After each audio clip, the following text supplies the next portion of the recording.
आप देख रहे हैं आदिनाथ टीवी चैनल, अनादि से अनंत की धर्म यात्रा।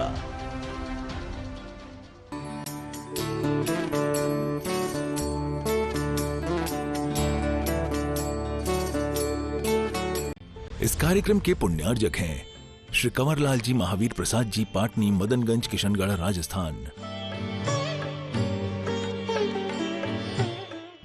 ये समय है जबकि जिनवाणी चैनल, आदिनाथ चैनल, सुधा कलश चैनल व पुण्योदय पर पूज्य वर्ग के सीधे प्रसारण के लिए लाखों लोग दुनिया भर में प्रवचन की श्रवण करने के लिए विराजित रहते हैं। कल 9 तारीख को ऐसा अवसर आ रहा है जबकि हम परसों जब रक्षाबंधन महापर्व पर 700 मुनि राजों की महा आराधना करेंगे। परम पूज्य तीर्थ चक्रवर्ती निर्यापक श्रमण मुनि पुंगव सुधा सागर जी महाराज के श्रीमुख से वर्ष में मात्र एक बार 700 मंत्रों का पूरे समय गुरु जी विराजते हैं और 700 महामंत्रों का उच्चारण पूज्य वर्ग के श्रीमुख से होता है। ऐसी महा आराधना आप देख रहे हैं जो ढेर यहाँ ऐसा दृश्य उत्पन्न होगा जिसे हमने अपने जीवन में इस नगर में आज तक नहीं देखा होगा। ऐसे दृश्य के लिए हम सब अपना मन बनाकर रखें, तैयार हो जाएं। अब तक जिन्होंने नाम प्रस्तुत नहीं किए हैं, दुनिया भर के भक्तों से मैं निवेदन कर रहा हूं, आज शाम तक आप अपने नाम भेजेंगे, हम उन्हें उच्चारित करेंगे। पूज्य वर्ग से प्रार्थना। नमः सिद्धेभ्यः, जय श्री ओम नमः सिद्धेभ्यः। सर्वमंगल मांगल्यम सर्वकल्याणकारकं प्रधानं सर्वधर्माणां जैनं जयतु शासनं, जैनं जयतु शासनं। पंच परमेष्टि भगवान के आचार्य श्री गुरुवर कुंद महाराज के, आचार्य श्री गुरुवर विद्यासागर महाराज के। बोलो परम पूज्य तीर्थ चक्रवर्ती निर्यापक श्रमण ज्ञान शिरोमणि त्रिकाल 24 प्रेरक मुनि पुंगव सुधा सागर जी महाराज की जय। पूज्य वर्ग से प्रार्थना।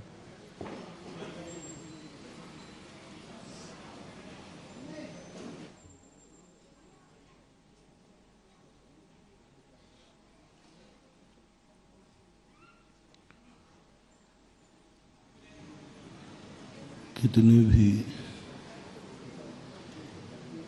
निमित्त मिल जाएं, लेकिन यदि उपादान खोटा है तो निमित्त प्रभावकारी नहीं होते। अपना प्रसंग चल रहा है कि हमें दुनिया अच्छी हो जाए तो हम अच्छे हो जाएंगे। दूसरा प्रसंग कल चला था, भगवान की और गुरु की कृपा हो जाए तो हमारा बेड़ा पार हो जाएगा। ये ऐसे वचन हैं जिनमें सत्यता नजर नहीं आती, सभ्यता नजर आती है। जितने ये औपचारिक हैं ये सभ्यता कह सकते हैं। बड़ों की कृपा हो जाए तो हमारा काम हो जाएगा, लेकिन ये सभ्यता सत्यता से बहुत दूर होती है। इसको हमें सभ्यता ही मानना चाहिए। जिन जिन लोगों ने इसको सत्यता दी उन्हें सब कुछ खोना पड़ा और इनके भरोसे पर सारी जिंदगी खत्म हो गई। बहुत बड़ी धारणाएं हैं। ज्ञानी व्यक्ति इसको सभ्यता मानता है। सभ्यता वह कहलाती है जो कार्य हमने किया है उसका श्रेय बड़ों को दे देना। जो कार्य हमारे में हुआ है उसका श्रेय सारे जगत को दे देना। कह देना कि हमारा तो इसमें कुछ नहीं है, सब बड़ों की कृपा है, भगवान की कृपा है, गुरु की कृपा है, एक सभ्यता है, नैतिकता है, एक ये विकासवाद का सूत्र है। ऐसा करने से हमारी ऊंचाइयां और बढ़ती हैं। बहुत कठिन काम है ये। काम हमने किया है और श्रेय दूसरे को देना है। काम स्वयं करे, दिन रात मेहनत करे और श्रेय दूसरे को दिया जाता है। ऐसी सभ्यता क्यों बनाई? सभ्यता निरर्थक नहीं है, लेकिन सभ्यता सत्यता हो ये कोई नियम नहीं है। लेकिन सभ्यता बहुत कार्यकारी है, बहुत कार्यकारी है। इतनी कार्यकारी है, जब हमारा मेहनत किया और हमने श्रेय दूसरे को दे दिया, उस समय हमारी शक्तियां अनंत गुणी बढ़ जाती हैं। कार्य क्षमता हमारी बढ़ जाती है, विल पावर बढ़ जाता है, और इसी को बोलते हैं आशीर्वाद। इसी को बोलते हैं दुआ लेने का तरीका। इसी को बोलते हैं कृपा दृष्टि। भगवान ने कुछ किया है वो हमें मिल जाए, नहीं। अंतर समझना, भगवान के पास जो है वह सब हमारा है, ये बहुत बाद में कहना। पहले ये कहो जो हमारा है वो सब भगवान का है। ये तो जल्दी कह दोगे, महाराज आप भगवान का जो है वो सब हमारे ही तो है, क्योंकि भगवान हमारे तो भगवान का माल भी हमारा। ये बहुत बाद में कहना, ये कहने की जरूरत ही नहीं पड़ेगी, वो मिल जाएगा। पहला सूत्र अपनाओ, शुरुआत करो, ये मेरा भगवान है तो जो कुछ भी मेरा है वो सब इसका है। मेरे पास कुछ भी नहीं है, मैं ही उसका हूं। भगवान मेरा है ये अभी नहीं कहना, मैं भगवान का हूं। कितना अंतर आ रहा है। ये भगवान मेरा है ये कहना है, लेकिन थोड़ी देर बाद कहना, पहले ये कह दो कि मैं भगवान का हूं। अपने को समर्पित करो। दूसरों से दूसरा हमसे संबंध बनावे, ये कोई बड़ा लाभ नहीं है। हम सामने वाले से संबंध बनाए तो बेड़ा पार हो जाए। भगवान हमसे संबंध बनावे कि हम भगवान से संबंध बनाए। गुरु हमसे संबंध बनावे कि हम गुरु से संबंध बनाए। गुरु बुलाएगा तो आ जाऊंगा। एक आजकल भजन गाते हो, प्रभु ने बुलाया है, बुलावा आया है, चलो बुलावा आया है, बस गए काम से। सभ्यता नहीं है, वहां से बुलावा नहीं आ रहा है। अरहंत शरणम पवज्जामि, मैं शरण को प्राप्त हो रहा हूं, उनकी क्या पड़ी है, वो क्या हमें बुलाएंगे। हम इतने बड़े रईस हैं, हम इतने बड़े आदमी के भगवान मुझे बुलाएगा। हमने एक बार कहा था, अपने से बड़े, अपने से पूज्य, इनसे तीन चीजें कभी न चाहना। पूज्य जो है, जो पूज्य हैं, माता पिता से लेकर भगवान तक, गुरु तक, सब उनके जब भी जिंदगी में भाव मत करना कि ये मुझे बुलावें। दूसरा, ये मेरा इंतजार करे। तीसरा, बड़े लोग मेरी आज्ञा में चले, मैं जो चाहूं वह करे, जो मैं चाहूं वह करे। कोई कार्य को मेरे से पूछें, मेरा इंतजार करे और वो मेरे लिए जिए। बस ये 4 बातें जिंदगी से निकाल देना। तुम्हें ऐसी सिद्धि बता रहा हूं, बिना नमोकार मंत्र की सिद्धि है। मां, तुम इनका नाम ले लेना, तुम्हारा काम हो जाएगा। तुम इनका नाम ले लेना, तुम्हारा काम हो जाएगा। तुम इनका दर्शन कर लेना, तुम्हारा काम हो जाएगा। तुम इनको नमोस्तु कर लेना, तुम्हारा काम हो जाएगा। इनके चरणों को छू लेना, तुम्हारा काम हो जाएगा। इनको कुछ नहीं करना, उनको कुछ करना ही नहीं, सब अपन को करना है। मत करो कि हमें भगवान की कृपा दृष्टि हो जाए। कुछ नहीं करना महानुभाव, कुछ नहीं करना। मात उनका नाम हमें लेना है। भगवान हमारा नाम लेगा तो बेड़ा पार नहीं होगा, हम भगवान का नाम लेंगे तो बेड़ा पार होगा। भाषा सरल है कि कठिन है? भगवान हमारा नाम लेवे तो कल्याण है कि हम भगवान का नाम ले तो कल्याण। भगवान मुझे देख लेवे, भगवान की दृष्टि नहीं है आजकल, भगवान की दृष्टि सही नहीं है।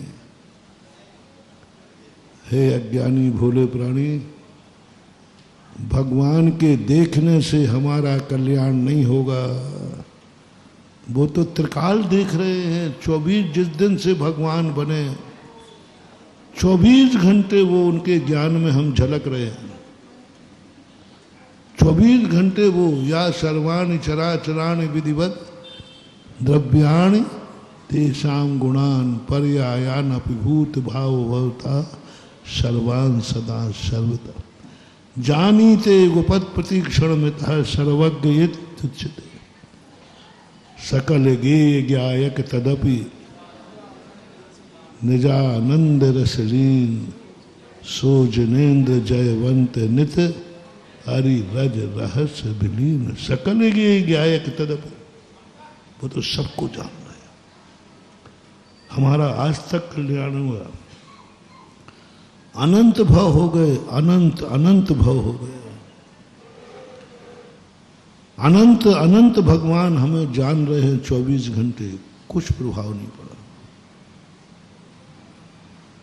लेकिन पूज्यवर वीर से स्वामी कहते हैं, अनंत भव से भगवान हमें देख रहा है, हमारा बेड़ा पार नहीं हुआ।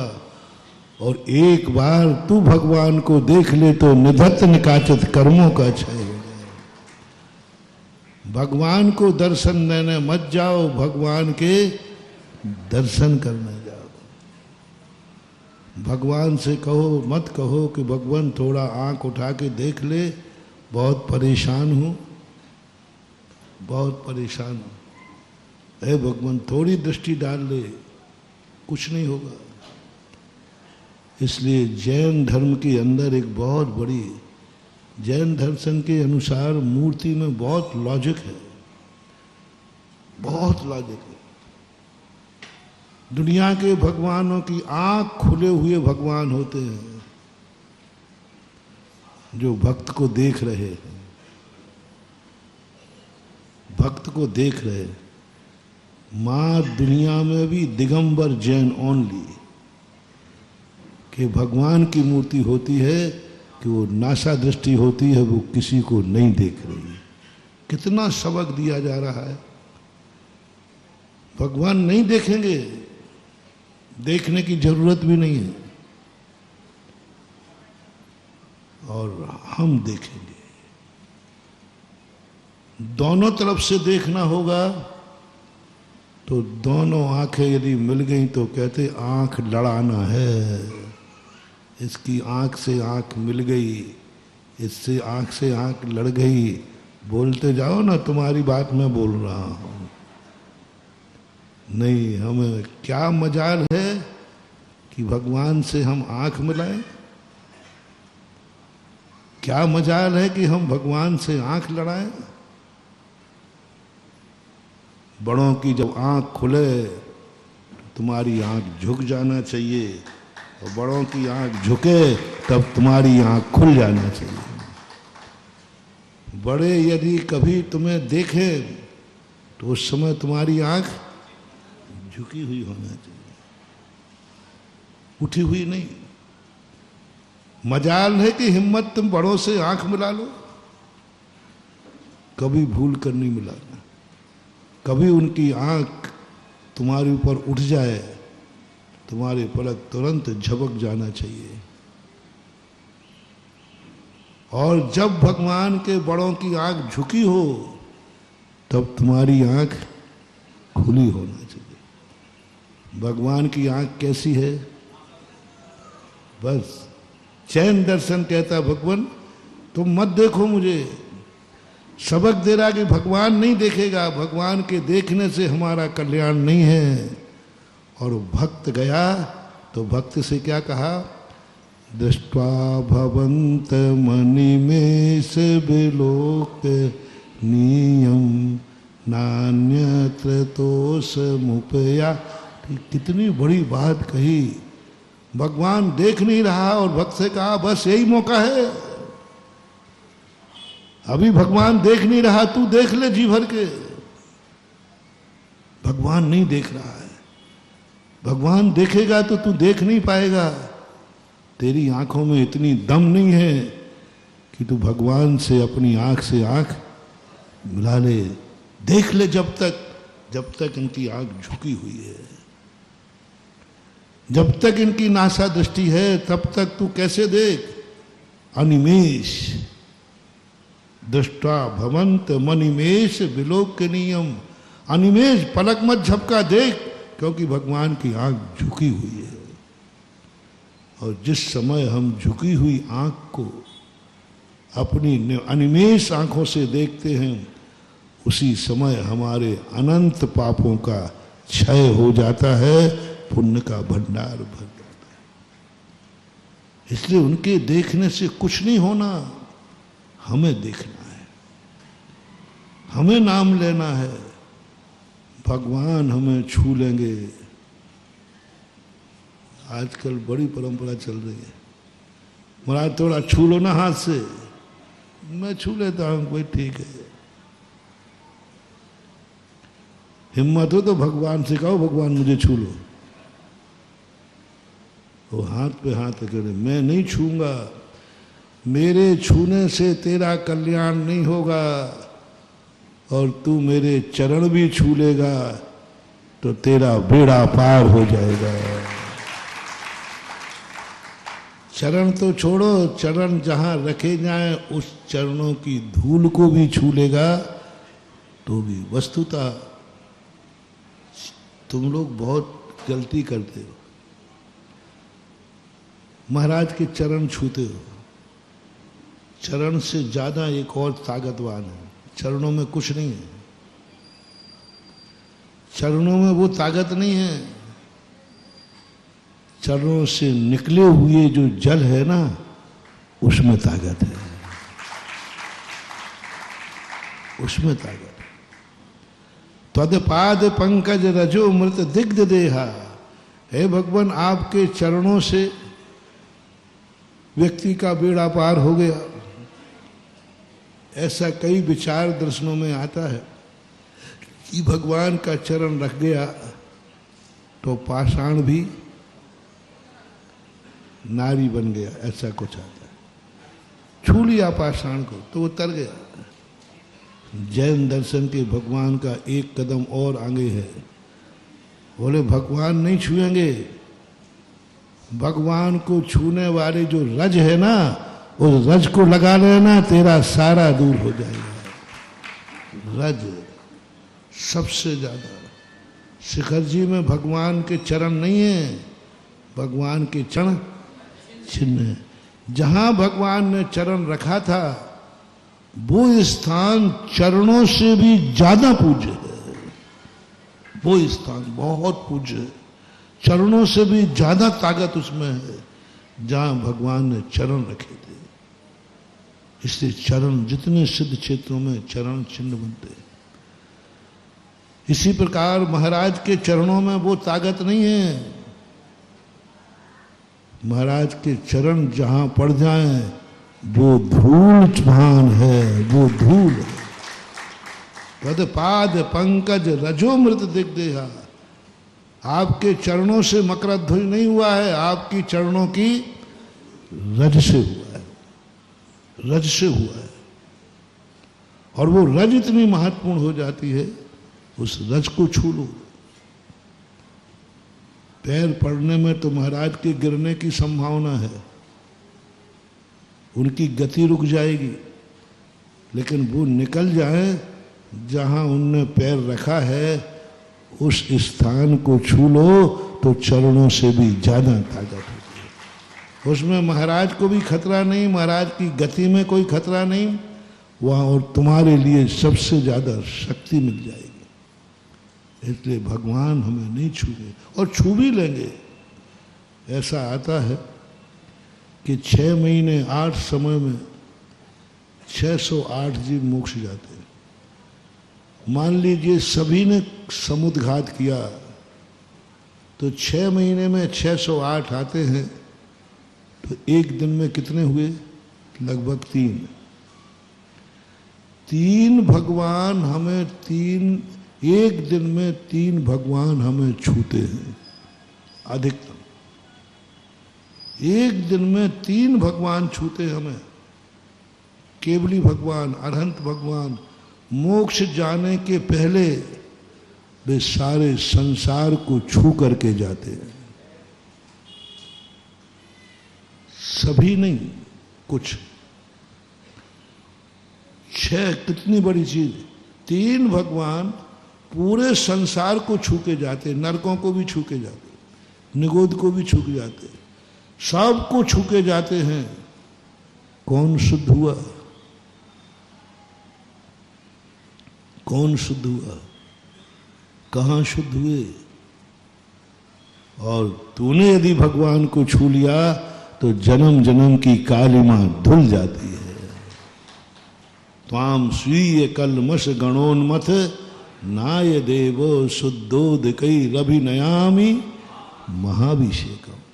हे भगवान, आपके चरण कमलों की रस से ये हमें छूना है। भगवान से मत कहो कि भगवान तू कुछ मेरे लिए कर। कुछ नहीं करना भगवान को, जो कुछ करना है अपन को करना है, भगवान को कुछ नहीं करना। इसलिए वो हाथ पे हाथ रख करके नासा दृष्टि करके संदेश दे रहे हैं, मुझे कुछ नहीं करना, मैं तो कृत हो गया हूं। मैं तो जो जो करने योग्य था मैंने सब, जगत के कल्याण मैंने खूब कर कल्याण करके देख लिया, जगत के आंसू हमने खूब पहुँच कर देख लिए, जगत के दुख मैंने खूब दुख दूर करने को छोड़ लिए। कुछ नहीं हुआ, जगत जैसा था वैसा ही है। इसलिए अब मैं कृत हो गया। अपन कृत नहीं है, अभी अपन को बहुत कुछ करना है। तो जैन दर्शन की सबसे बड़ी पेथी है कि मंदिर में जाओ, भगवान को कुछ नहीं करना, भगवान से कुछ नहीं करवाना, भगवान कुछ नहीं करेगा। मंदिर में जाके सब कुछ हमें करना है, दर्शन भी हमें करना है, अभिषेक भी हमें करना है, गंधोदक भी हमें करना है, जो कुछ भी करना है सब हमें करना है। मत जाओ कि मंदिर भगवान के पास, भगवान मेरा मकान बनवा दो। नहीं, गलती मत करना। भगवान से कभी मकान नहीं बनवाना, भगवान से बनाए हुए मकान में रहना नहीं।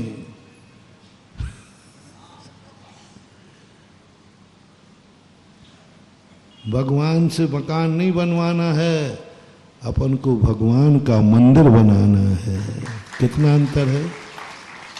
भगवान से मकान बनवाना और भगवान का मंदिर बनाना, दोनों में पुण्य किसमें ज्यादा है? पुण्य ही पुण्य है। और जब अपन भगवान का मंदिर बनाएंगे तो मकान भगवान से नहीं बनवाना, वो अपने आप बन जाएगा, अपने आप बनेगा। भगवान बनाएगा नहीं। और जैसे हमने मंदिर बनाया, हमारा मकान बने बिना रहेगा। हमें खुद मंदिर बनाना, सारा कार्य अपन को ही करना है, कुछ उनको करना ही नहीं। बस तुम्हें सोचना है मंदिर में जाके हमें क्या क्या करना है। ये नहीं सोचना कि भगवान मेरे लिए क्या कर सकता है। रिपीट करो, आज से नियम लो, भगवान मेरे लिए क्या कर सकता है, ये सोचना ही नहीं। क्या सोचना है? मैं भगवान के लिए क्या कर सकता हूं, बस सोचना चालू कर दो। 6 महीने में तुम्हारी कितनी भी बदकिस्मती हो गए, तुम कितने भी बदकिस्मती हो गए, तुम्हारी किस्मत बदलना शुरू हो जाएगी, ये मेरा विश्वास है। बस तुम्हें ये नहीं सोचना कि भगवान हमारे लिए क्या कर सकता है। क्या सोचना है? मैं भगवान के लिए क्या कर सकता हूं, क्या कर सकता हूं। बस वो योग्यता जगाओ, वो शक्ति जगाओ और वो भावना करो कि भगवान तू तो कुछ नहीं करेगा, तू तो कृतकृत है, बस मेरी बारी है, मैं क्या कर सकता हूं, मैं क्या कर सकता हूं। मैं सुबह उठ करके तेरा दर्शन कर सकता हूं। ये मत कहना भगवान तू मेरा दर्शन कर ले। क्या भाव करना है? मैं क्या कर सकता हूं, मैं क्या कर सकता हूं। मैं सुबह उठ करके एक टिक मार्क लगाओ। मैं क्या कर सकता हूं, मैं क्या कर सकता हूं। मैं धोती दुपट्टा पहनकर भगवान का, मैं क्या कर सकता हूं, मैं क्या कर सकता हूं। मैं भगवान की पूजा कर सकता हूं। मैं क्या कर सकता हूं, मैं क्या कर सकता हूं। भगवान के मंदिर में सोना जड़ सकता हूं, भगवान के मंदिर को अच्छा बना सकता हूं। मैं क्या कर सकता हूं? मैं मंदिर में भगवान की मूर्ति बैठा सकता हूं। मैं क्या कर सकता हूं, मैं क्या कर सकता हूं। भगवान के ऊपर छत्र। मैं क्या कर सकता हूं?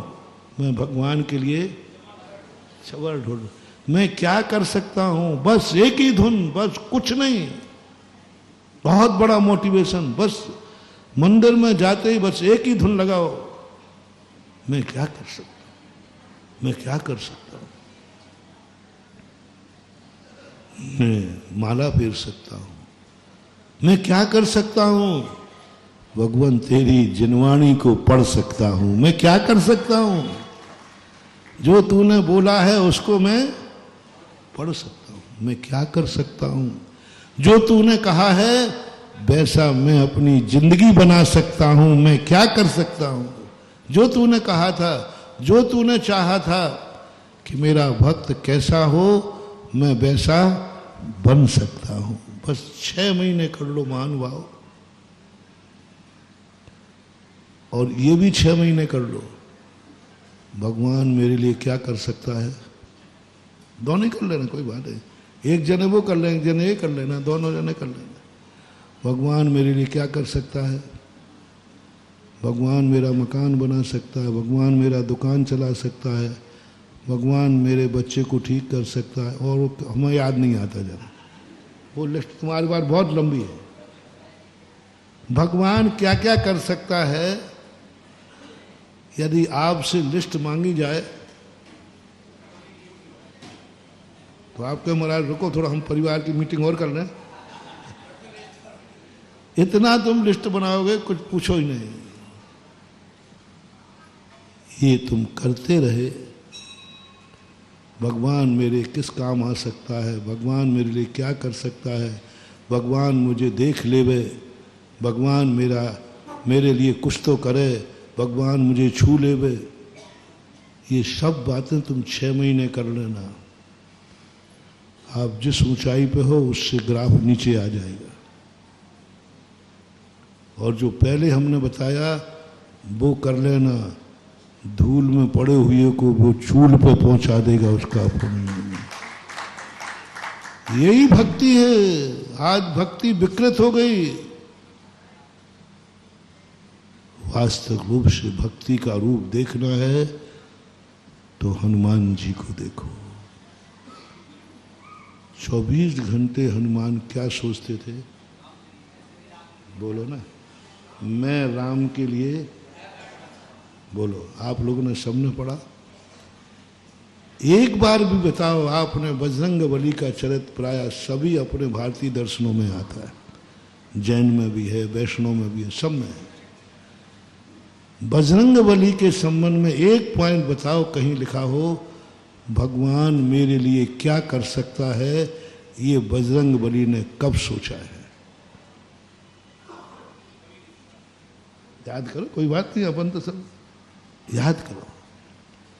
कब सोचा कि भगवान मेरे कौन सा काम कर सकता है, भगवान मेरे किस काम आ सकता है, भगवान मेरे लिए क्या कर सकता है? मैंने तो महानुभाव बहुत पढ़ा है, लेकिन मुझे तो कभी ये भाव देखने में, लेकिन ये पदे पदे विद्वान है। 24 घंटे हनुमान क्या सोचते थे? आप बोलो तो अच्छा लगेगा, आप बोलो ना। थोड़ा बच्चों को क्या है, मास्टर स्वयं बोलता फिर बुलवाता है। बोलो अनार का, हाँ बुलवाना पड़ते है। आप ऐसे ही बहुत छोटे नन्हे से बालक हो, शरीर से उम्र से भरी बढ़ गए हो, लेकिन मन से तो अभी भी बालक। बोलो हनुमान ने अपनी जिंदगी भर क्या सोचते रहे कि मैं श्री राम के लिए क्या कर सकता हूँ? बस महानुभाव, मैंने तो चरित्र पढ़ करके हनुमान जी से एक ही बात सीखी है, और उस बात से हमें ऐसी सिद्धि हुई है कि उसी के कारण से हम दिन दूने रात चौगुने बढ़ रहे हैं। मेरे पास ना कोई मंत्र है, ना कोई तंत्र है, ना कोई देवता है, मैं इनके भरोसे रहता भी नहीं हूं। मैं इन देवताओं के भरोसे रहे, भाई हमारे भरोसे हम उनके भरोसे रहेंगे। इन देवता से हमें क्या लेना ना, वो मेरे भरोसे। नौकर मालिक के भरोसे, मालिक कहता है नौकर मैं तेरे भरोसे हूं, मैं नहीं रहता इनके भरोसे। मैं देवताओं से कुछ भी भक्ति नहीं करता। हाँ वो मेरे भक्त है, ये बात अलग है, मुझे इसमें आपत्ति नहीं है। मुझे कोई देवता की जरूरत नहीं है, मुझे किसी के सहयोग की जरूरत नहीं है, मुझे कुछ भी नहीं। मैंने आज तक कितने भी संकट, अच्छे दिन बुरे दिन सब आते हैं, सुख दुख सब आते हैं, मेरे मन में कभी नहीं आता है कि कोई सहयोग करे, क्योंकि मेरे पास एक शक्ति है जो 24 घंटे सोचता हूं मैं धर्म के किस काम आ सकता हूं। ये शिक्षा मुझे दी हनुमान जी ने जीवन में। क्यों थे वो बजरंग बली? क्यों थे वो कि उनका पत्थर तैरता था? क्यों थे जहां भगवान शरीर की शक्ति पराजित हो जाए, वह हनुमान जैसे भक्त की शक्ति पास हो जाए। जो भगवान नहीं कर पाए वो, बोलो ना, सीता जी का पता किसने लगाया? हाँ। पत्नी भगवान जी की, कार्य भगवान जी का, दुख का पहाड़ भगवान जी पे टूटा, लेकिन कौन आगे आके पता कर रहा है? अपने ऊपर संकट आते हैं तो हम भगवान को पुकारते हैं, कभी सोचा कर कि मैं कभी भगवान के संकट में काम आऊंगा कि नहीं। कौन कौन रिक्स ले रहा है? लंका में प्रवेश करना बहुत खतरनाक है। रावण ने सब तरफ यंत्रों से कीलित किया था, मर सकता था, लुट सकता था, कुछ भी हो सकता था। रावण कोई कम शक्तिमान नहीं था, ध्यान रखना। रावण एक काल को अपनी पार्टी से बांध के रखता था, काल को। देवता तो उसके आगे पीछे घूमते थे, हजारों देवता थे उसके पास, कोई कुछ नहीं कर सकता। लेकिन हनुमान जी ने एक ही बात सोची,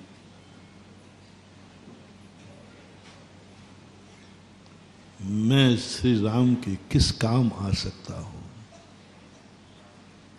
मुझे क्या कर सकता हूं, मैं क्या दे सकता हूं, मैं क्या दे सकता हूं। बस यही शक्ति, यही सिद्धि। आज जगत में राम से ज्यादा मंदिर किसके हैं?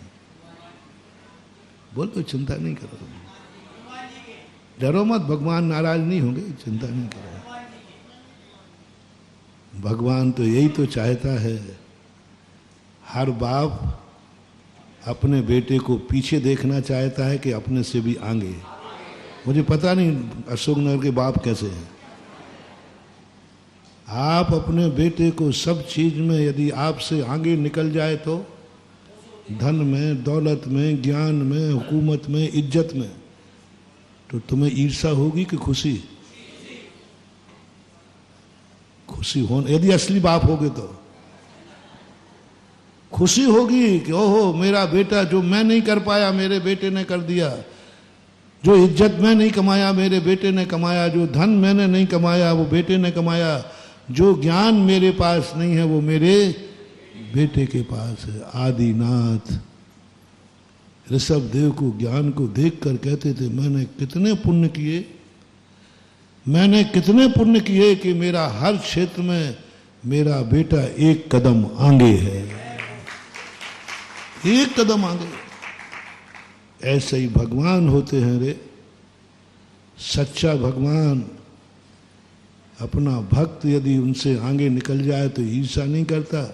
तेरी ये औकात, मेरा चेला होकर के अब मेरे से आगे, मेरा चेला होकर मेरे से ज्यादा तेरी इज्जत, मैं बड़ा हूं और तेरी इज्जत ज्यादा, तू छोटा है तेरी इज्जत ज्यादा है, मैं छोटा तू छोटा है फिर भी तेरी पूंछ ज्यादा है। सारे लोग तुझे ही पूछ रहे हैं, मुझे कोई पूछ ही नहीं रहा है, मुझे कोई पूछ ही नहीं रहा। ऐसा भाव महान आत्माओं को कभी, उनको तो ये आता है मैं कितना पुण्यवान हूं कि मेरे भक्त की इज्जत मेरे से भी ज्यादा है। बस समझ लेना कौन है महान, कौन है महान, कौन है बड़ा। जो छोटों को बढ़ते हुए देखकर अपने आप को भाग्यशाली माने, वही तुमसे बड़ा महान है, क्योंकि वो चाहेगा कि मेरे से। और तुम्हें ये भाव आ गया बेटा, घर में तुम्हारा बेटा है और जो आए वो बेटे को पूछता है सब, तूने, मैं इनका बाप हूं, मुझे क्यों नहीं पूछ रहे हो? समझना तू बाप नहीं है, पूर्व भाव का कोई बैरी है। खुशी होती है, आनंद होता है, आनंद की अनुभूति होती है।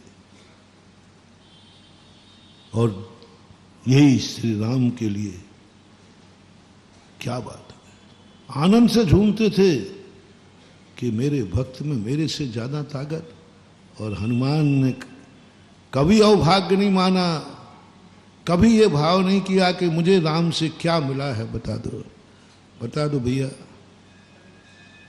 हनुमान जी को राम जी से क्या मिलो, बताओ भैया क्या मिलो।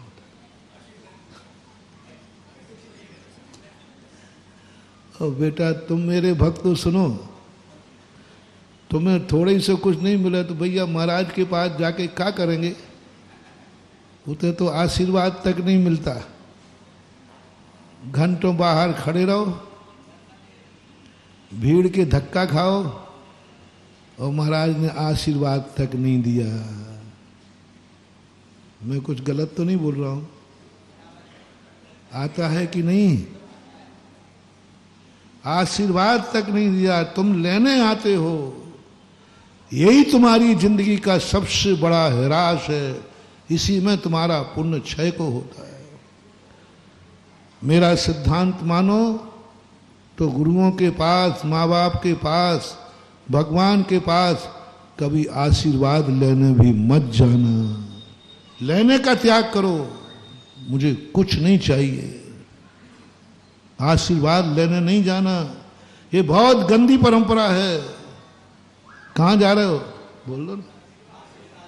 अरे मम्मी पापा का आशीर्वाद लेने जा रहा हूं, बनिया कहीं का। महाराज का आशीर्वाद लेने जा रहा हूं, भगवान का आशीर्वाद लेने जा रहा हूं। नहीं, मोटिवेशन बड़ों के सामने कभी लेने जाना ही नहीं है, चाहे वो आशीर्वाद भी क्यों ना हो। मेरी नीति है, और मैं इसलिए तुम्हें बता रहा हूं क्योंकि मैं बिना मंत्रों के भी इतनी सिद्धियां मुझे हो गई हैं कि मंत्रों से भी नहीं होती उतनी हो गई। मात एक ही बात है, बस मेरी एक ही बात है, मैं भगवान के लिए क्या कर सकता हूं। जिस मंदिर में बैठता हूं बस यही सोचता हूं, इस मंदिर में मैं चतुर्मास कर रहा हूं, इस मंदिर के लिए मैं क्या कर सकता हूं। तुम्हारे बीच में समाज में हूं, मुझे कुछ नहीं चाहिए।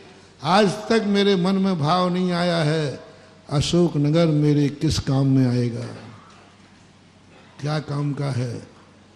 मैं तो एक ही सोचता हूं, मैं अशोक नगर के लिए क्या कर सकता हूं। हमेशा क्या कर सकता हूं। भक्त सामने आता, मैं एक ही सोचता हूं, भक्त के लिए मैं क्या कर सकता हूं, इसको कैसे उठा सकता हूं, इसकी कैसे जिंदगी बना सकता हूं, इसको कैसे पतित से पावन बना सकता हूं। एक ही भाव आना चाहिए गुरु को, एक ही भाव। गुरु के अंदर ये भाव आता है और भक्त के अंदर भी यही भाव आना चाहिए। गुरु सोचे कि मैं भक्त को क्या कर सकता हूं, और भक्त सोचे कि मैं, बोलो अब आपकी बारी है, मैंने बहुत जोर से बोला है। भगवान सोचे कि मैं भक्त को क्या कर सकता हूं, तो भक्त क्या सोचे। गुरु सोचे कि मैं शिष्य को क्या कर सकता हूं, और शिष्य सोचे। माँ बाप सोचे कि मैं बेटे को क्या कर सकता हूं, और बेटा सोचे। ये दोनों तरफ की बात, और ये दोनों का एक विचार मिल गया तो लो भगवान तुम्हारे साथ हो गया। एक तुम्हारे बुंदेलखंड में आता है रिलेशंस में समधी, समधी बोलते ना, रिलेशनशिप जब बनाते हो समधी। समधी किसे बोलते हैं? दोनों की धी यानी बुद्धि, दोनों का विचार एक है, उसको बोलते समधी। और यहां दोनों का विचार एक हो गया, वो भक्त की सोच रहा है और भक्त भगवान की सोच रहा है, बन गया भगवान तुम्हारा समधी। रिलेशनशिप, रिलेशनशिप, रिलेशनशिप लेने से नहीं बनती है। तुम चूस रहे हो, हर रिश्ते को चूस रहे हो। बेटा माँ बाप को चूस रहा है, माँ बाप से मुझे क्या मिला, और थोड़ी सी दुकान नहीं मिल पाए तो निपटा देता है भगवान को, माँ बाप को भी निपटा देता है। ऐसे बेटे मैंने देखे जो माँ बाप को कोर्ट में खड़ा कर देते हैं, थोड़ी सी होता है कि नहीं, बोलो। और मैं क्या कल्पना कर रहा हूं, तुम्हें थोड़ा सा नहीं मिल पाया तो तुम कहते हो माँ बाप से मुझे क्या मिला। यहां तक मुंह से कह देते हो जब कुछ देने का नहीं था तो तुमने मुझे पैदा क्यों किया। ऐसे शब्द बोलने वाले लोग हैं, हो सकता है अशोक नगर में भी मिल जाएं तो कोई बड़ी बात नहीं है। मत करो रे, मत करो। 100 भाव बिगड़ जाएंगे, 100 भाव बिगड़ जाएंगे। अनाथ होना पड़ेगा। एक बार भी तुमने ये भाव कर लिया कि माँ बाप से मुझे क्या मिला है, 100 भाव तक अनाथ हो गए, अनाथ हो। और गिरावट बताऊं, माँ बाप का तो सोचो, तुम अपनी पत्नी को जब गालियां देते हो, लड़ते हो, तब वो और बता दो क्या बोलते हो। नहीं तो मैं इनसे पूछूंगा फिर, तेरे बाप ने कौन सी जन्नत दे दी, कौन सी वसीयत दे दी, क्या दिया है तेरे बाप ने। हो जा रे अपनी पत्नी से, जिस दिन तूने ये बोल दिया 100 भवों तक हिजड़ा होगा, नपुंसक होगा। क्यों? उसने तुझे कलेजे का टुकड़ा दे दिया। देहज नाम था। एक कन्या का पिता देहज को देता है। देहज किसे बोलते हैं? जिससे अपनी देह से उत्पन्न किया है, उस देहज को देने का नाम था। तुमने देहज के स्थान पे क्या कर दिया? जो दा पे एक ही मात्रा, ज्यादा गड़बड़ नहीं किया, दा पे जो एक ही मात्रा थी वो किस पे कर दी? हा पे कर दी। बस हा पे एक ही मात्रा आई तो हाय हाय हो गया।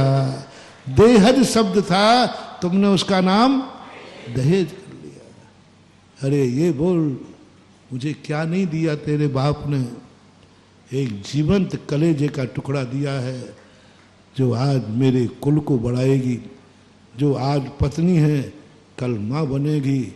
आज हमारे कुल को, बेटी उसकी थी, कुल तुम्हारा बढ़ा रही है, तुम्हारे कुल को बढ़ा रही है।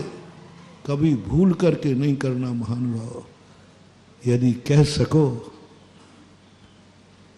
सको तो आज सभी पुरुष अपनी पत्नियों से कहेंगे, तेरे पिता ने मुझे तुझे दे दिया, मैंने तेरे पिता को कुछ भी नहीं दे पाया, मैं क्या दे सकता हूं। करो शुरुआत, करो शुरुआत। एक दिन तुम चक्रवर्ती बनोगे और 96,000 रानियों के तुम मालिक बनोगे, स्वधर्मेंद्र बनोगे। देवताओं की बहुत देवियां होती हैं। कैसे हो जाती है देवियां?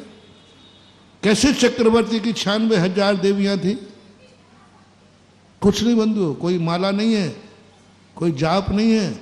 मात इतना सा जाप किया होगा, कभी पत्नी से कहा होगा, तेरे माँ बाप ने तुझे देकर मेरा उजड़ा घर बसा दिया, मेरा वंश बढ़ा दिया, मेरी जिंदगी में खुशी ला दी, लेकिन मैं कुछ भी, बस इतना सा भाव किया होगा। प्रकृति ने कहा, जा तू चक्रवर्ती बनेगा और तेरे चरणों में हर स्त्री रानी बनने के लिए लालायत होगी। चक्रवर्ती रानी बनाता नहीं है, दुनिया की कन्याएं उसको पति स्वीकार करने के लिए लालायत होती। शौच का डर नहीं लगता। जहां एक पत्नी हो, फिर दूसरी बनाने के तुम अपनी बेटी दे दोगे? और चक्रवर्ती के देते, शौक से माता पिता देते। कन्या अभाग मानती है, क्योंकि वो पति वो है जो ये कभी नहीं बोलता क्या दिया, बल्कि उल्टा बोलता है। एक व्यक्ति था, सज्जन था, उसको बहुत भूख लगी तो एक बगीचे में गया और पत्थर मारे कुछ आम तोड़ रहा है। इतने में मालिक आ गया, उसने उसकी अच्छी जम के धुलाई की और राजा के पास ले गया। राजा साहब, इसने मेरे पत्थर मार करके पेड़ तोड़ रहा था, बोलो तुम्हें अपनी तरफ से कुछ कहना है क्या सफाई में? बोले साहब कुछ नहीं कहना, बस एक ही बात का खेद है कि पेड़ को जब भी मैंने पत्थर मारा उसने कोई फल दिया, लेकिन इस मालिक ने, इस माली ने मुझे डंडे मारे, मैं इनको कुछ नहीं दे पाया। मैंने जब भी पेड़ को पत्थर मारा उसने क्या दिया? फल दे दिया। इसने मुझे डंडे मारे, लेकिन मैंने इसको कुछ नहीं दे पाया, बस एक ही विकल्प है कि काश मैं भी पेड़ होता तो पत्थर मारने वाले को एक फल दे देता। क्या ये सोच हमारा और आपका बन सकता है? लाओ रामराज्य, लाओ सतयुग। मारने वाले से कह रहा है कि इसने डंडे मारे, मैं इसको कुछ नहीं दे पाया, इससे तो अच्छा पेड़ है कि लोग पत्थर मारते हैं और वो एक फल दे देता है। ये जिंदगी चाहिए, ये जीवन चाहिए। हर जगह तुमने अपनी वासना को निमज्जित कर दिया है। वासना ने स्वार्थ, निजी स्वार्थ। तुम्हें कुछ भी नहीं दिख रहा कि उसने तुम्हारे लिए कन्या दे दी है। तुम भी कह रहे हो जब देखो जब बुलाए ना, क्या दिया तेरे बाप ने, कौन सी जन्नत लिख दी। मेरे भक्तों से मैं बहुत करुणा दया करके कह रहा हूं, आज से अपनी पत्नी को ये शब्द नहीं कहोगे। कहोगे तो क्या कहोगे? बोल दो ना। उसने तो हमें कुछ, लेकिन मैंने उसको। ये जितने कुंवर होते हैं कृतज्ञ होते हैं, ये लेते ही लेते हैं जिंदगी भर। जब ते बार ससुराल जाएंगे और वहां से सीख नहीं मिली, क्या बोलते उसको, सीख बोलते को कुछ मिलता है। राजस्थान में सीख बोलते। और एक आध बार नहीं मिला तो मुंह फुलाता है पट्टा। तो बादशाह और बीरबल की कहानियों में एक बहुत अच्छी कहानी है, महानुभाव। सभी कुंवर सावों को शिक्षा के योग्य है। बोले अपने राज्य में ऐसा कौन व्यक्ति है जो कृतज्ञ है। कितने उपकार करो लेकिन वो उपकार मानता ही, कितने करो, कुछ भी करो, उपकार मानते ही नहीं। बीरबल ऐसे लोगों की लिस्ट बनाओ, हमारे राज्य में कृतज्ञ लोग रहेंगे, कृतज्ञ नहीं रहेंगे। ऐसे लोगों को राज्य में कोई स्थान नहीं जो किसी का उपकार को नहीं मानते। बीरबल तो बहुत आगे के थे, उन्होंने लिस्ट बना दी। बोले साहब ये तो बहुत लंबी है। बोले साहब संसार में जितने कुंवर साहब हैं सब कृतज्ञ होते हैं। कृतज्ञ होते हैं? हाँ साहब इनको कितनी दे दो। थोड़ा हमें हाँ मिला रे, तुम वही बैठे हो। कितने ही ससुराल से कुछ भी मिल जाए लेकिन तुम्हारा पेट नहीं भरता। कितने ही मिल जाए, करोड़ों देवे, तब भी वो कुछ ना कुछ तो छोड़ ही देगा। तो बादशाह ने कहा ठीक है इन सबको फांसी पर लगा दो, जो जो कृतज्ञ है फांसी पर लगा दो। बीरबल ने कहा जी बड़े आदमी जब बोले ना नहीं कहना। और बढ़िया उन्होंने मैदान निकाला, गंज मंदिर तो लंबा चौड़ा है ही, और फांसी के फंदे बना दिए। बोले राजा साहब मामला फांसी का है, एक बार आप फंदे चेक कर लो, बाद में गड़बड़ हो गया तो कोई बच गया तो। बोले साहब आप चेक कर लीजिए थोड़ा सा। चेक करने गए, 2 फंदे में ऊपर से सोना और चांदी मड़ा था, उसमें रत्न जड़े थे। बोले बीरबल ये 2 कौन से वीआईपी हैं? यहां भी तूने रिश्वत खा ली? बोले साहब अब इनमें भी स्टैंडर्ड मेंटेन तो देखनी पड़ेगा। बोले है कौन वो ऐसा? बोले एक आपका एक हमारा। क्योंकि आप भी कहीं ना कहीं के और हम भी हैं, सब कुंवर साहब ऐसे ही होते हैं। राजन हटाओ सब, चोर चोर क्या हो गया? नहीं, बदलो आज से अपना तरीका। पहले ये बताओ तुम शादी होना तुम अच्छा मानते हो या बुरा? हमसे मत पूछना, नहीं तो हम तो सबकी गड़बड़ करा देंगे। तुम अपनी तरफ से बताओ, जब नहीं हो रही थी तो कैसे फिर रहे थे? बोल दो बोल, थोड़ा शर्म करो रे। उसने तुम्हें कन्या दी है, तो ये नहीं कह रहा हूं कि मैं इनको शेरनी बना रहा हूं, इनको भी सोचना है कि जिस ससुराल में तुम भी कोई कम नहीं हो, हमें कौन सा यहां आके सुख मिल गया। और वो क्या क्या कहते मैं ज्यादा बता नहीं पाऊंगा, वो तुम बोल लेना। ये जब डरती है तो तुमसे क्या बोलते, कौन सा सुख दे दिया, कौन सी नौकरानी लगा दी, कौन सी जन्नत घुमा दी, अरे कौन सी जन्नत घुमा दी, कौन सी दुनिया घुमा दी, कौन से रत्न बकस दिए, ये सब कहती है। मत कहना, नहीं तो तुम्हारी भी वही दुर्दशा होगी जो इनकी हुई। एक ही शब्द तुम्हें सोचना है, मैं नारी जाति की हूं और मेरी जाति के लिए इस घर का मैं इतना उपकार है, कम से कम इस घर ने मुझे शरण दे दी, इस घर ने मुझे शरण दे दी। अपने पति से, अपनी सासू से, अपने ससुर से हमेशा आभार मानना। मैं कन्या जाति हूं, मेरा रक्षक कोई नहीं है, मेरा जिंदगी कोई कहीं की नहीं है। नारी जाति की दशा ये है, पीहर में रहती है तो पराए घर की है और ससुराल में रहती है तो पराए घर से आई है, तेरा घर ही नहीं है, तेरा कोई। कम से कम ये मानो कि अभाग्य है माँ जी, हमें आपके घर में शरण मिली। जो शरण देवे उसका उपकार बताओ। यदि शरण देने वाला तुम्हारे लिए कोई मायना नहीं रखता तो फिर अनंत शरणम भी कोई मायना नहीं, सिद्ध शरणम भी कोई मायना नहीं।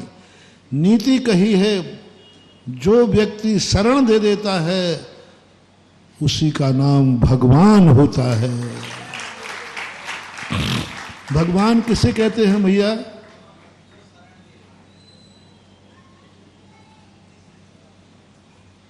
भगवान कन्या के लिए ससुराल मंदिर है और पति और ससुर ये भगवान है, क्योंकि इसने शरण दी है तुम्हें। तुम्हारे लिए मानना है कि मुझे तो शरण मिली है, मेरा यही मंदिर है और यही भगवान है, क्योंकि शरण देने वाला भगवान होता है। ये नीति है। मैंने तो इसलिए बीच में कह दी, नहीं तो आज घर में जाके बड़ा हमारे प्रश्नों से बड़ा खतरा है। कभी कभी एक पक्षी हो जाता तो घर में, फिर शाम को लौट के आते बोले महाराज जी आपने आफत कर दी, आज अब नहीं होगा, अब दोनों बराबर हो गए ना। दोनों से मेरा कहना है, जो भी थोड़ा भी उपकार किया है किसी ने, नहीं किया है, तो आज से तुम्हें क्या सोचना है, मेरे लिए ससुराल से पत्नी मिली, मैंने उनको क्या दिया है, और क्या विचार करना, मैं क्या दे सकता हूँ, मैं सास ससुर के लिए क्या कर सकता हूँ, मैं किस काम में आ सकता हूँ, ये शुरू करो।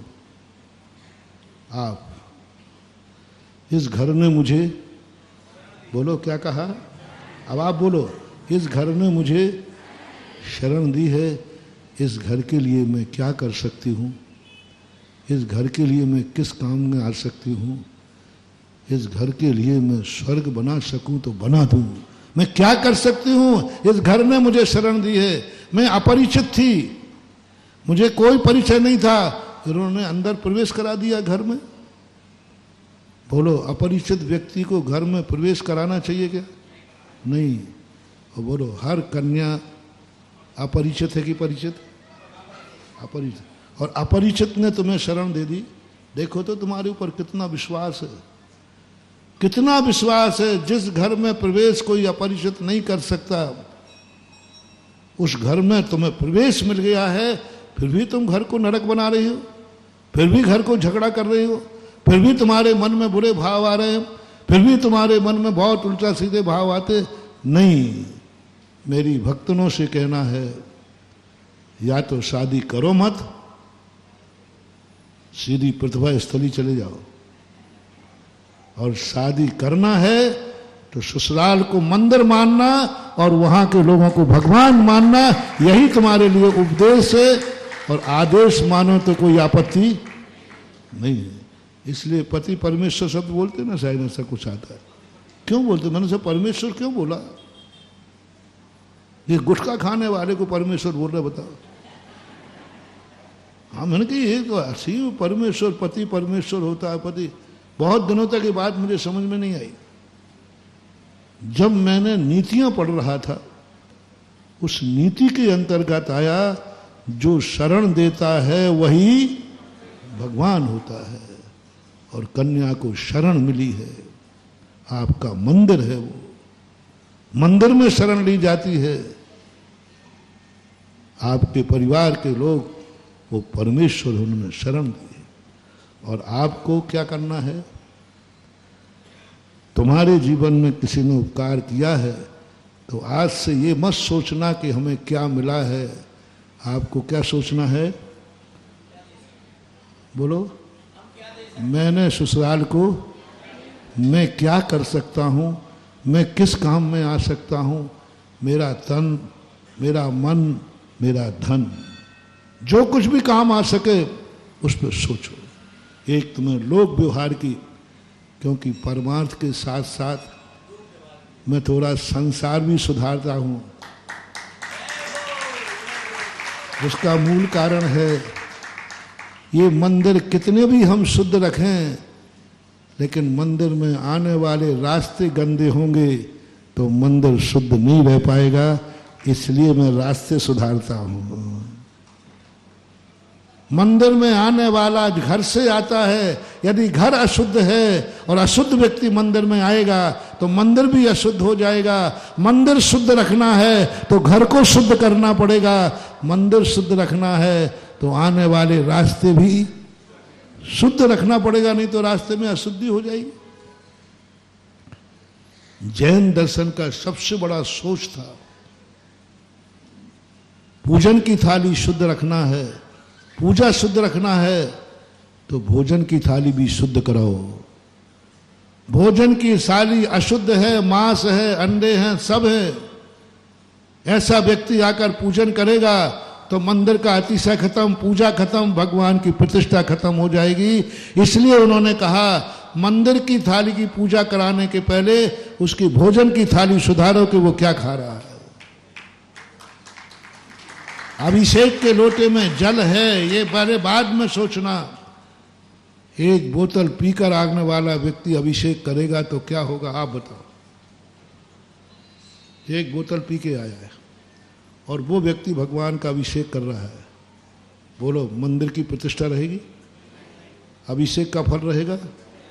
जैन दर्शन कहता है अभिषेक का लोटा बाद में उठवाना, पहले पीने का लोटा देखो उसमें क्या है। यदि पीने का लोटा गंदा है तो अभिषेक के लोटे से कोई मतलब निकलने वाला नहीं। हम आहार लेते हैं, कई लोग कहते हैं महाराज जी आपको हमारी जिंदगी से क्या लेना देना, आपको शुद्ध आहार चाहिए? बिल्कुल नहा धो करके कपड़े पहनकर बिल्कुल शुद्ध दे रहा हूं, बिल्कुल 16 का खा रहा हूं, खिला रहा हूं, और खिलाते भी बहुत 16 का खिलाते, शुद्ध, कहीं गड़बड़ तो है ही नहीं, बिल्कुल देसी माल खिलाते हो। बोले महाराज जी आपको मैं कुछ गंदा नहीं खिलाऊंगा, देखो आप मेरे गुरु हैं, मुझे मालूम है कि आप, बोल दो ना, आप शुद्ध खाते हो, इसमें तो मुझे कोई संदेह है कि आप मेरे भगत हैं तो मुझे तो अशुद्ध नहीं खिलाओगे, पक्का है,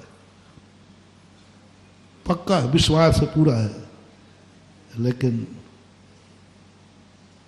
तुम शुद्ध खाओगे तभी वो अशुद्ध शुद्ध माना जाएगा, नहीं तो वो भी अशुद्ध है। क्यों दिगंबर जैन साधु उनसे हार नहीं लेता है? तो पहले पूछता है कि तुम शराब तो नहीं पीते, पहले पूछता है गुटखा तो नहीं खाते, पहले पूछता है कि तुम अंडे तो नहीं खाते, पहले पूछता है रात्रि भोजन तो नहीं करते, पहले क्यों? अरे तुम्हें शुद्ध आहार लेना है ले लो ना। नहीं, अशुद्ध व्यक्ति के हाथ का शुद्ध आहार भी अशुद्ध की कोटि में आता है। अशुद्ध खाने वाला व्यक्ति यदि शुद्ध आहार भी दे रहा है तो वो भी अशुद्ध की कोटि में आ रहा है। अशुद्ध व्यक्ति मंदिर आ रहा है तो वो भी मंदिर की शुद्ध क्रिया कर रहा है, तो वो क्रिया भी अशुद्ध है, क्योंकि करने वाला अशुद्ध है तो क्रिया कितनी भी शुद्ध हो वो अशुद्ध मानी जाएगी। इसलिए हार के समय का भैया थोड़ा बहुत तो शुद्ध कर दो। और कई लोग कहते महाराज आपको इससे क्या लेना देना, हम क्या है। नहीं, यदि यही लेना देना नहीं होता तो मैं तेरे घर आने वाला भी नहीं था। मेरे भोजन का इंतजाम तो देवता कर देते, तुझे कोई जरूरत ही नहीं है। लेकिन नहीं, एक श्रावक को शुद्ध, जब तक श्रावक शुद्ध रहेंगे तभी तक मुनि महाराज शुद्ध रहेंगे। जब तक भक्त शुद्ध रहेंगे तभी तक ये मंदिर शुद्ध रहेंगे। भक्त शुद्ध हो जाएगा तो मंदिर भी। इसलिए थोड़ा थोड़ा तुम्हें भी, मैं तो सुधरा ही हुआ हूं, थोड़ा थोड़ा तुम भी सुधर जाओ। मेरा मंदिर तो सुधरा ही हुआ है। पूजन की थाली तो हजारों साल से आज तक पूजन की थाली नहीं बिगड़ी, बिगाड़ भी नहीं सकते। तुम तो लड़ जाओगे, मर जाओगे। मेरे मंदिर की पूजन की थाली ऐसी ही होना चाहिए। यदि किसी ने दूसरी चीज रख दी तो अरे, और हमें चिंता भी नहीं, वहां तो मैं बैठा हूं, तुम बिगाड़ भी नहीं पाओगे। पूजन की थाली हजारों साल से वही थी, वही है, और विश्वास है वही रहेगी। बस अशोकनगर वालों रे, भोजन की थाली और बता दो, जो 1000 साल पहले वही थी, आज भी वही है, कल भी वही रहेगी। विश्वास कर लो। मंदिर भ्रष्ट नहीं हुए हैं, चौका भ्रष्ट हुआ है। पूजन की थाली में अतिशय कम क्यों हुआ? मैंने शास्त्रों में पढ़ा है पूजन की थाली का अतिशय, पूजन का अतिशय पढ़ा। पूजन करने वालों को बच्चों ने, सांप ने काट लिया, उतर गया। भगवान के अभिषेक करने वालों के 700 कोड़ियों के कोड़ दूर हो गए। मैं सोचता हूं कि आज हो क्या गया। आज वो सब चमत्कार मंदिरों में नहीं दिख रहे, आज वो चमत्कार पूजाओं में नहीं दिख रहे, आज वो चमत्कार गंधर्वों में नहीं दिख रहे। आखिर हुआ कहाँ है? भगवान वही है, मंदिर वही है, पूजा वही है, पूजन की थाली वही है। खोजने पर पता चला कि इनकी भोजन की थाली भ्रष्ट हो गई है। बोलो, भोजन की थाली वही है जो तुम्हारे दद्दा की थी? हम यही अंतर बता दें, 92 में और 225 में, 2025 में। जो 92 में भोजन की थाली थी अशोकनगर में, आज 2025 में शायद बहुत कठिन है, मिलेंगे कुछ घर। भ्रष्ट हो गया है। इस पर हंगामा करो, इस पर झगड़ा करो, इस पर पंथ बनाओ, मैं भोजन की थाली नहीं बिगड़ने दूंगा। हम जैन हैं, जैन की भोजन की थाली में यह नहीं होना है तो नहीं होगा। पूजन की थाली की नहीं कह रहा हूं, वो मैं संभाल लूंगा, वो तुम बिगाड़ने भी नहीं दोगे। लेकिन क्या तुम जैनियों को है? आप भक्त कहते महाराज जी पूजन में किस विधि से होना चाहिए, पूजन की विधि बताओ। कोई ये नहीं पूछता महाराज भोजन की विधि बताओ, जैनियों का भोजन कैसा होना चाहिए। सब भ्रष्ट हो चुके हो। जैनियों को क्या पीना चाहिए, ये होना चाहिए। और हम तो ये मान करके धर्म का उपदेश देते हैं कि चलो हम धर्म है, हम धर्मात्मा है, हमें धर्म की बात बताना है। पता चला कि हम मंदिर को खूब साफ करा दिया और शाम के आए तो पूरा मंदिर गंदा मिला, क्योंकि जिस रास्ते से भगत आए वो रास्ता तो पूरा गंदा था। इसलिए मैंने ये बात तुमसे कही। अब अपन मूल प्रसंग पे आते हैं। हमें भगवान से लेना है कुछ नहीं। हमने दान दिया, हमें क्या मिला? हमने मंदिर बनाया, हमने क्या किया, हमें क्या मिला? हमने समाज की इतनी सेवा की, हमने क्या, हमें क्या मिला? ये उल्हाने आप लोगों के हैं कि नहीं? मैंने इतना दान दिया, मंदिर बनाया, वेदी बनाई, भगवान बैठा ले, हमने इतने, पर हमें क्या मिला? नहीं मान लो, नहीं। ये तुम्हें सही सोचना है। ये जो तुम सोच रहे हो ना, ये किताब भगवान की है। ये किताब भगवान का सोच है। ये तुम्हें नहीं सोचना, ये भगवान सोचेगा। इसने मुझे इतना दिया, इसने मेरा मंदिर बना दिया, इसने मेरा अभिषेक कर लिया, इसने मेरी जयकार बोल दी, मैंने इसने पूजा कर ली, मैंने इसको क्या दिया? ये कौन सोचेगा? भगवान। उसके हवाले छोड़ दो, ये छोड़ दो उसके हवाले। तुम्हें तो एक ही बात सोचना है, मैंने भगवान के लिए क्या किया है और मैं भगवान के लिए क्या कर सकता हूं। मेरे गंज मंदिर का मंदिर बन रहा है, इसके लिए मैं क्या कर सकता हूं? क्योंकि इस मंदिर में पूजा करते हुए मेरे बाप दादों ने पूजा की है। ये मंदिर मेरे नगर का है, ये मंदिर मेरे यहाँ का है, ये मेरे यहाँ की त्रिकाल चौबीसी है, मेरे यहाँ गांव का मंदिर है। पूरे अशोक नगर के लोगों से मैं कहना चाहता हूँ, जो इस मंदिर को मानते हैं, तुम जैन हो कि नहीं? नहीं हो तो कोई आपत्ति नहीं है, कोई ऐसी जबरदस्ती नहीं है, कोई जबरदस्ती थोड़ी बनाया जाता। जो अपने आप को जैन मानता है तो वह इसका मंदिर है कि नहीं? इसमें दर्शन किए कि नहीं? संकट के समय कभी यहां आए कि नहीं आए? तो आज पूरे अशोक नगर को ये सोचना है, आज हमारे भगवान का मंदिर बन रहा है, मैं क्या कर सकता हूं? मेरा धन, मेरा मन, मेरा तन,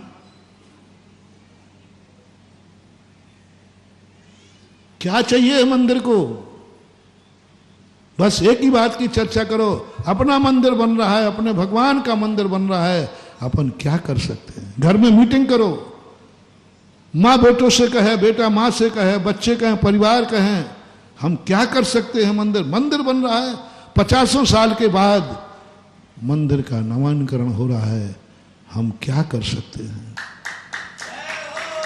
50 साल से तुमने इस मंदिर को चूसा है, 50 साल से इस मंदिर से जो बन पड़ा वो तुमने लिया है, 50 साल से इस मंदिर में जो मांगना पड़ा वो तुमने मांगा है। कुछ गलत बोल रहे हो तो देखो, मैं थोड़ा स्पष्टवादी हूं, सुन रहे हो रे भिखारियों? बोलो, किसने क्या नहीं मांगा इस दरवाजे में? मांगा है कि नहीं? कभी मन से, कभी वचन से, कभी मांगा है। आज ये सोचना है कि हमारे प्रभु का मंदिर बन रहा है, हम क्या कर सकते हैं? क्या चाहिए मंदिर को जो मेरे पास है? क्या चाहिए है मंदिर को जो मेरे पास है? और जो मेरे पास है वो मंदिर के काम आ सकता है। धन दौलत, आजू बाजू के मकान, आओ पूछने कि महाराज हमारे मंदिर बन रहा है, हम क्या कर सकते हैं?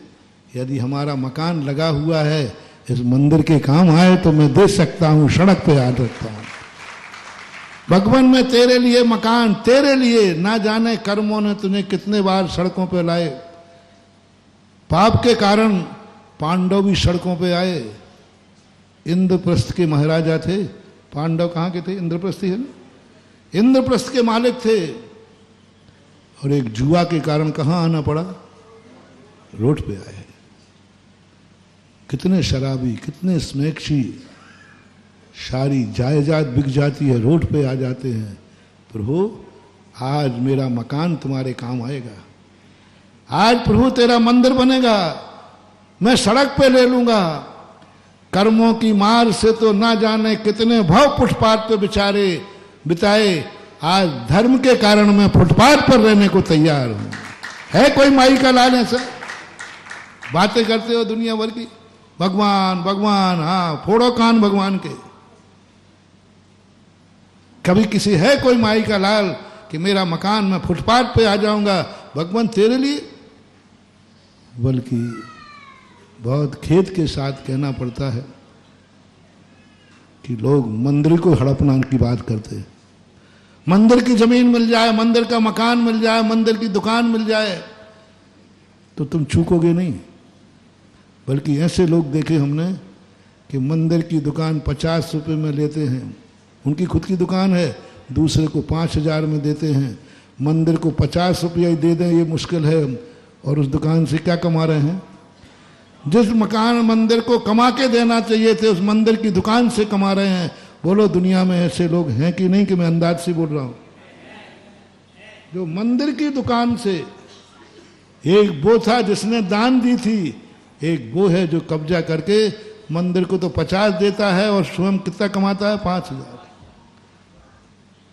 मंदिर से जुड़े हुए लोग बर्बाद क्यों हो जाते हैं? आप देखना, मंदिर बर्बाद नहीं करता। ज्योतिष में आया, मंदिर के जुड़े हुए दीवारों से लोग बर्बाद क्यों होते? कभी जिंदगी में सुखी नहीं रहेंगे। महानुभाव, फुटपाथ पर रहना पड़े तो रह जाना, मंदिर से अपनी दीवार लगी हो तो कभी भूल करके उस मकान में नहीं रहना, अन्यथा पीढ़ी दर पीढ़ियां समाप्त हो जाती हैं। कोई वंश में नाम लेने वाला नहीं रहता। 24 घंटे आंसू ही बहाते रहोगे, रोते रहोगे। मंदिर की दीवार से दीवार लगी है, मंदिर तुम्हारा अहित नहीं कर रहा है, तुम महेंद्र का अहित कर रहे हो। मंदिर के बाजू में रहकर संसार कर रहे हो। मंदिर के बाजू में रहकर, ये नियम बनाया गया, मंदिर की दीवार से रहने वाला कभी भी सुखी नहीं रहेगा। आप पूरे भारत का सर्वे कर लीजिए।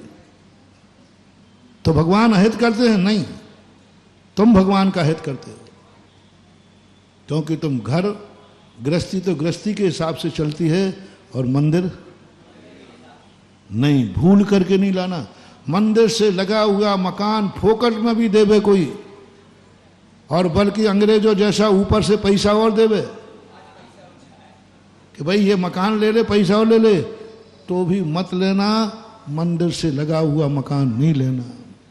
और हो सके तो आज अशोक नगर के जितने भी मंदिर हैं, भावना भा रहा हूँ कि शायद शाम तक कोई आ जाए कि महाराज जी मेरे पास एक मकान है और तो मैं कुछ कर नहीं सकता, आज के प्रवचन से मेरा मन है कि मैं क्या कर सकता हूँ, मुझे समझ में नहीं आ रहा है, तो मेरे पास आओ।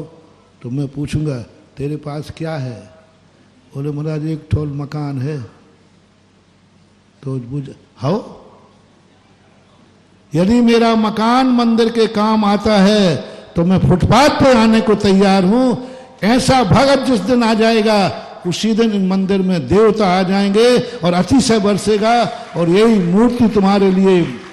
तुम भगवान के नाम से फुटपाथ पे आओ तो सही, भगवान भी तुझे गोदी में उठाने आ जाएगा। तुम भगवान के नाम से, पाप के नाम से, बुरे कार्यों के नाम से तो हजारों बार लोग रोड पे आए, फुटपाथ पे आए। कभी धर्म के नाम पर, भगवान के नाम पर, मैंने कहा था मंदिर बन जाएगा तुम्हारा। पांडवों में और श्री राम में क्या अंतर था? पांडव पाप के कारण वनवास गए थे और श्री राम बोल दो ना धर्म के कारण, सत्य के कारण, पिताजी के वचन के कारण से, धर्म के कारण वनवास गए। दोनों 14 वर्ष वनवास में रहे, एक धर्म के कारण और एक अधर्म के कारण। और धर्म के कारण जो वनवास रहता है वो जगत का भगवान कहलाता है, उसके मंदिर बनते हैं। और पाप के कारण तो दुनिया रहती है। अरे तुम भगवान को खरीदते हो, भगवान से कमाते हो। भगवान को मंदिर को मकान की जरूरत है तो पट्टा रेट बढ़ा देगा। 1 रुपये की सीधे 100 रुपया चाहिए। कौन मांग रहा है? जैनी। बोलो महाराज जी ऐसा तो नहीं होता है, काय को नाम खुलवा रहे हो? तुम्हारे में से निकल आएंगे। जो मंदिर की 1 रुपये की चीज है बाजार में, और तुम्हारा मकान, और वो भी कौन है? जैनी भक्त। और वो कहता है इस समय मंदिर को, मेरे मकान की, अब मांग लो जितना मांगना है, मांग लो जितना, तो लेंगे मकान, मंदिर वाले तो लेंगे ही लेंगे, मांग लो। बेटा ध्यान रखना, ये धन तुम्हें ऐसा नाश करेगा, उस दशा में तुम पहुंच जाओगे। मंदिर से कमाने की बात, मंदिर से चूसने की बात, मंदिर को ब्लैकमेलिंग करने की बात, पैसा मिल जाएगा लेकिन वो पैसा ऐसा बर्बाद होगा और तुम ऐसी गरीबी में आओगे कि कटोरा लेकर गांधी चौक पर भीख मांगोगे तो भीख भी नहीं मिलेगी। कौन बनते हैं भिखारी? ये वो ही भिखारी हैं जिन्होंने कभी मन भगवान के लिए ब्लैकमेलिंग की होगी। भगवान को जरूरत है, ब्लैकमेलिंग की होगी। ले लो जितना लेना है, ले लो जितना लेना है। नहीं करना महानुभाव। मेरा दुश्मन भी है तो भी मैं करुणा दया करके कह रहा हूं, मंदिर को, भगवान से हमें कुछ नहीं चाहिए। बस अशोक नगर का हर व्यक्ति आज से क्या सोचेगा, मैं अपने मंदिर को क्या दे सकता हूं, मैं क्या कर सकता हूं, मेरे पास क्या चीज है जो भगवान के काम आएगी। बन जाओ रे हनुमान, बजरंग बली बन जाओ, जगत में तुम्हारा नाम हो जाएगा। बजरंग बली 24 घंटे एक ही बात सोचता है, मैं क्या कर सकता हूं, मेरे पास क्या है जो मैं कर सकता हूं। वैष्णव दर्शन में एक बहुत बड़ी बात आई, हनुमान जी एक शक्ति भूल गए, शक्ति भूल गए और वे समुद्र के किनारे जाकर के सोचने लगे मैं कैसे समुद्र पार करूं। एक ही बात की उनको चिंता, मैं श्री राम के लिए क्या कर सकता हूं। बस ये टेंशन उनका इतना बड़ा कि फिर उनके जामवंत अंगद आदि उन्होंने उनको एहसास दिलाया और जैसे उनको एहसास आया, किसी से पूछा नहीं, चला गया, ये भी नहीं देखा 100 योजन समुद्र में पार कर पाऊंगा कि नहीं, ये भी नहीं देखा कि समुद्र में राक्षस लोग हैं, कुछ नहीं सोचा। मेरे पास शक्ति है और क्या कर सकता हूं, और क्या कर सकता हूं, और क्या कर सकता हूं, और तो कुछ नहीं कर सकता, मैं भगवान के लिए मर सकता हूं, बस इतना तो कर लो। मैं क्या कर सकता हूं, कुछ नहीं कर सकता, मैं भगवान के लिए, बस यही अंजन चोर ने कहा था। जैन दर्शन ने, मैं क्या कर सकता हूं, मैं क्या कर सकता हूं, मेरे पास तो कुछ है ही नहीं, मैं तो पापी हूं, मन पापी, वचन पापी, काया पापी, मैं क्या कर सकता हूं इस नमोकार मंत्र के लिए, मैं क्या कर सकता हूं। बस इस टेंशन में आया, अंत में आया और कुछ नहीं कर सकता हूं, मैं इस नमोकार मंत्र के लिए मर सकता हूं, बस मर तो सकता हूं, कम से कम मैं पापी भली हूं। उसने शिक्षा काट दिया, ये मानकर इस मंत्र के लिए मरना तो कभी ना कभी है ही, पर मैं आज धर्म के लिए मर रहा हूं।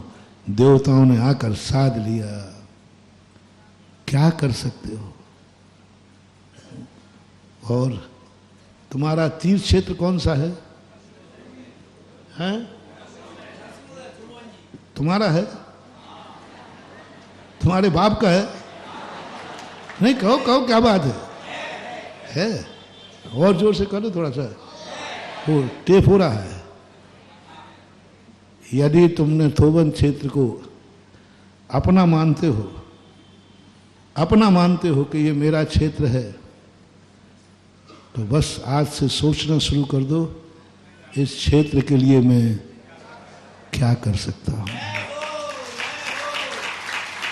थोबन जी से हमें क्या मिलता है, बड़े बाबा से हमें क्या मिलेगा, खड़ेश्वरी बाबा से, ये सोचना तुमने जिंदगी भर से कहते आए, करते आए। वहां हर हफ्ते अभिषेक को जाने से क्या मिलता है? अभिषेक तो यहीं कर लेते, वहां जाने से क्या मिलता है, वहां जाने से क्या होता है? ये सोचो, ये तो जिंदगी भर हो गया तुम्हें करते करते। मेरा कहना मान ले आज से एक ही बात करना है, मैं दर्शनोदय तीर्थ क्षेत्र थोबन के लिए क्या कर सकता हूँ, मैं किस काम में आ सकता हूँ, मेरा मन, मेरा वचन, मेरी काया, मेरा धन, मेरा परिवार, मेरा क्या काम आ सकता है। बस मेरे लिए जो कुछ भी काम आ जाएगा मेरे अवभाग्य हैं। क्योंकि यहां से मैंने इसलिए तुम्हें उठा लिया कि यहां सब 2 ही दिन में हाउसफुल हो गया। तो आप लोग कहें महाराज जी हमारा भाव है कि आए थे 1-2, कब आए थे, जब पूरा हो गया। महाराज जी मेरी भावना है एक आध मंजिल बाकी हो तो मैंने तो सोचा कि बड़ा दानी आदमी है बड़ा दानी आदमी है, तो मैं उस पर थोड़ा सा फिदा हो गया। और पता चला कि जब तो मैंने कहा भाई आहार भी हो जाएगा तो बड़ा दानी है, 1 मंजिल बना रहा है। बाद में पता चला कि उसने तो 11 रुपया भी नहीं बोले। ऐसे लोग दुनिया में हैं जो समर्थ हैं, लेकिन पहले तो कहेंगे, आए मेरे पास महाराज जी 1 आध मंजिल हो तो। मैंने कही कि भैया क्या करें, तुम लेट हो गए, नहीं होता तो अब महाराज देख लो, अब आप तो हमें दुखी करके गया वो, क्योंकि कोई मेरे शरण में आया और मैं उसको मैंने कहा भैया अब तो सब हो गया, पहले क्यों नहीं आया। अब महाराज जी लेट आए तो क्या, देख लो आपको यदि हो तो। फिर मैंने दिमाग चलाया, मैंने कि देखता हूँ। फिर मैंने कहा कोई बात नहीं, यहाँ तो मंदिर छोटा है, थूबन जी बहुत बड़ा है। वो सुन रहे हो रे बहानेबाजो, साधु को धोखा दे रहे हो। अरे यहाँ धोख दी जाती है, धोखा नहीं दिया जाता है। लो मैं पूछ रहा हूं, यदि दर्शनोदय तीर्थ क्षेत्र को अपना मानते हो तो आज से हर घर में एक मीटिंग होगी। तुम्हें 48 घंटे दिए जाते हैं। आज का दिन, आज की रात, कल का दिन, 2 दिन दिए जाते हैं। हर व्यक्ति को ये घर में मीटिंग करना है। दर्शनोदय तीर्थ क्षेत्र की सिद्धि करा रहा हूं, खड़े बाबा का आशीर्वाद तुम्हें दिला रहा हूं, उनका सिद्धि तुम्हारे घर में आएगी। बस तुम्हें एक ही सोचना है, हम थूबन क्षेत्र के लिए क्या कर सकते हैं।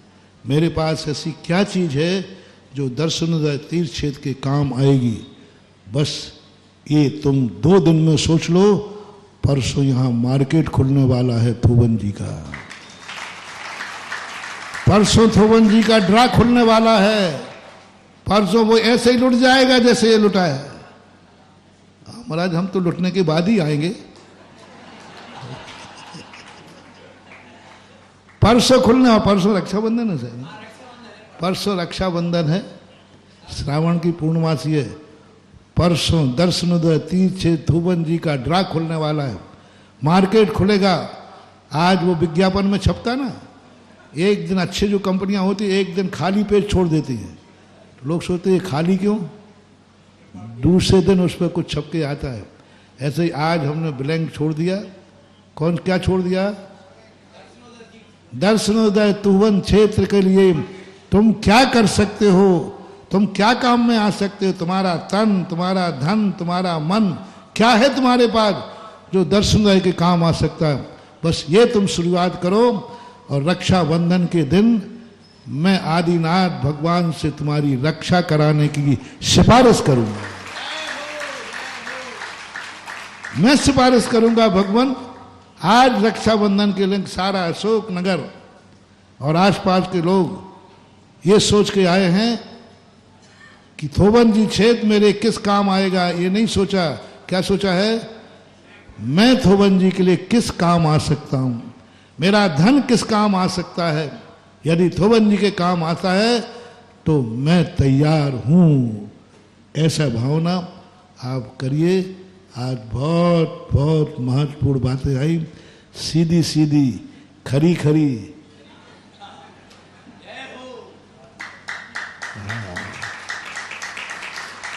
और बोलो खरी खरी कही है, खोटी तो नहीं कही, बोलो ना, खरी खरी जरूर कही है।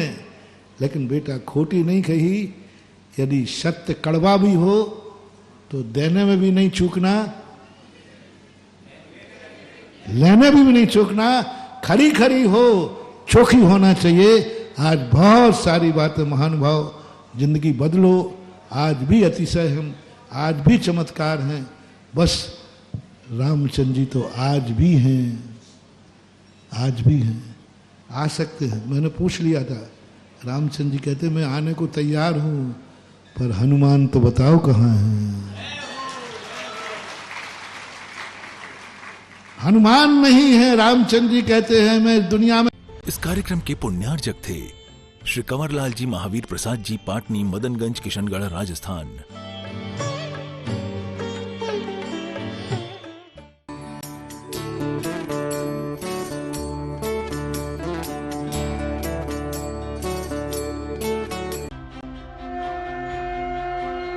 आप देख रहे हैं